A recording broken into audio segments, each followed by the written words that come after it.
Hello everyone, and welcome to This Explainer. I am absolutely thrilled to have you here today, because we're going to be looking at something so wonderfully common, you've probably never stopped to think about the incredible and entirely invisible forces happening right on its surface. We're talking about golf ball aerodynamics. But we aren't just guessing about how this works. We're grounding this entire journey in hard data, specifically looking at a really fascinating model built entirely in Python to simulate the physics at play. So if you love figuring out how the world works through clear, structured data and, visualizing the unseen forces all around us, you are in exactly the right. Okay, let's dive into this. 3 times. That is the massive, honestly, almost unbelievable claim we are unpacking today.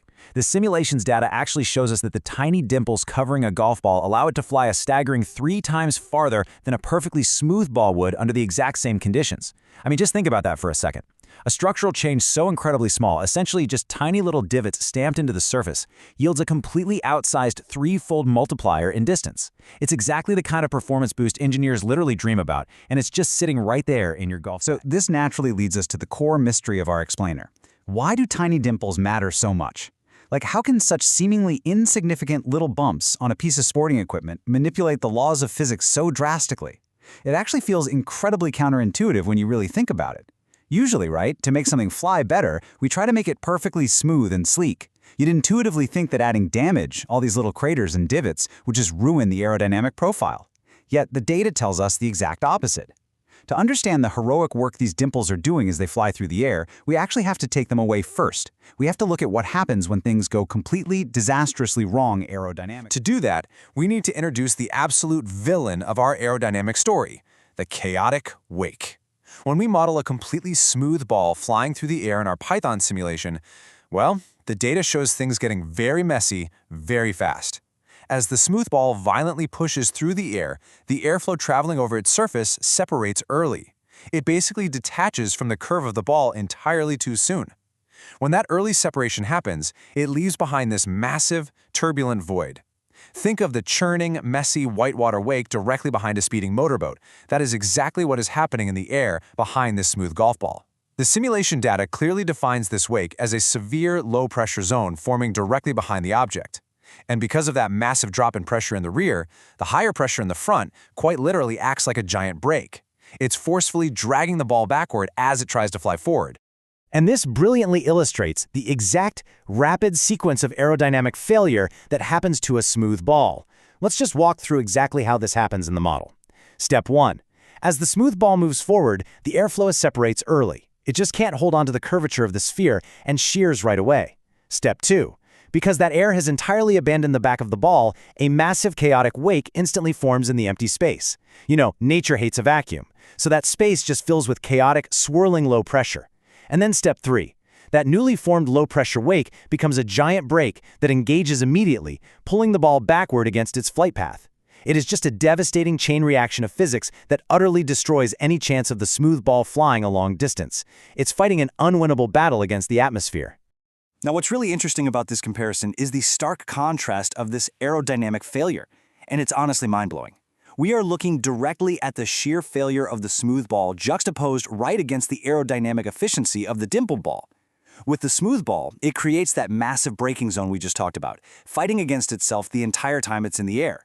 The code visualizes this huge zone of drag pulling backwards. But look at the dimple ball in the simulation. The data reveals a rapidly shrinking braking zone. The dimples are actively fighting back against that low-pressure void. That turbulent wake that completely crippled the smooth ball is being squeezed down to a fraction of its original size. So, the crucial point is how they actually do it. Let's break down the precise mechanics of these heroic little dimples based on our Python model. When the high-speed air hits the golf ball, those tiny dimples act like little scoops, creating tiny turbulent pockets right at the boundary layer of the surface. Now, turbulence usually sounds like a bad thing. You certainly hate to hear the word turbulence when you're flying on an airplane, right? But here, it is the absolute secret weapon. These tiny, aggressively turbulent pockets actually energize the passing air, forcing it to sweep tightly around the back of the ball. And because the air is hugging the sphere so closely now, instead of breaking away early, it shrinks that chaotic braking zone down to almost nothing. When you shrink that massive low-pressure wake, you drastically fundamentally reduce the drag on the ball. The math in the simulation doesn't lie, the drag just plummets. And what is the ultimate real-world result of drastically reducing that drag by shrinking the braking zone?